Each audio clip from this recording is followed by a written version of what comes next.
Hi, I'm Alice Bradshaw from Tap with Alice, and today in this video I'm going to show you how you can tap if you don't want people to know that you're tapping. So why might you want to do this? Well, there are lots of situations where it's not really appropriate to start banging on your face, and people don't know what it is. They think you're weird, right? For example, if you're in a doctor's waiting room or on public transport, on the bus or the train, if you're in a work meeting, sometimes even with family members that you don't want to explain what you're doing and you think that they think you were strange. But in a situation where you want to tap and you feel that you need to calm down about something or clarity in your mind or something like this. So it can be really useful to tap without others knowing. One of the best ways to do that is to use the finger points. So you can do this in all kinds of ways. If you're at a meeting, you might be able to do it under the table. You might even be able to tap under the table without people knowing. The other way to do it is by squeezing. So you can just squeeze your fingers like this under the table.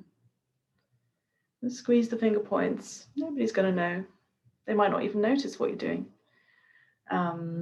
Or you can do it, if you cross your arms like this, you can do it one-handed, like this. Your thumb, and do it under your arm. Nobody's going to know. It's touching like this. It's a bit like touch and breathe. If you watch my other video, touch and breathe, it's a bit like that. You can squeeze with a bit more pressure with your fingers. It feels quite nice. Or you can just touch and breathe a bit slower. In and out. In and out. Just imagine you're doing that under your crossed arms or something like that. The other way to stimulate the face points is also like touch and breathe, essentially. So the points are actually places where we often touch anyway. So if you're not actually tapping, people aren't going to know. You know, imagine you're sitting at work and you could sit like this, right? You're holding this point. No one's going to know. You shift around. Maybe you could do this. You're holding this point. No, nobody's any the wiser. Same with that one.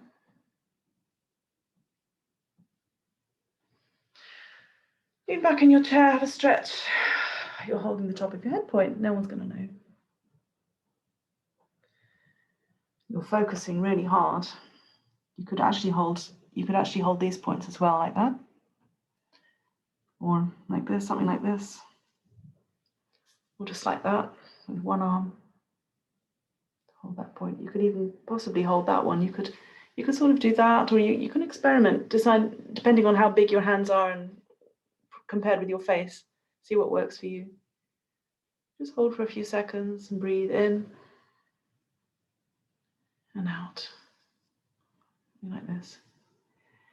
And it's a good idea to be familiar with the points, really familiar with the points, so that they're second nature, so that you don't have to do them in order, because then people might start to think, you know, first you're doing this, and then you're doing this, and then you're sitting like this, and then you're doing this.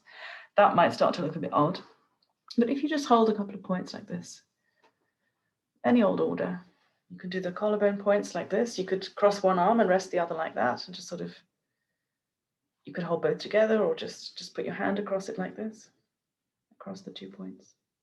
While you're doing that, you could be doing side of the body point as well, under the arm point at the same time, either with one arm like that, or just put one hand. That might look a bit weird. You have to experiment. I can kind of do it. If I put my thumb and finger on the 2 collarbone points, I can then have my hand like this under my arm on the side of the body point there. So for a few seconds, in and out. So I hope that's given you some helpful tips. Don't forget also, if you're in public, you don't want to be touching your face in these days of COVID. So the finger points, the body points, even this one might be more appropriate. Thanks for watching, and follow me on Facebook, Tap with Alice, and check out my blog, tapwithalice.com. Thank you so much for watching. Bye.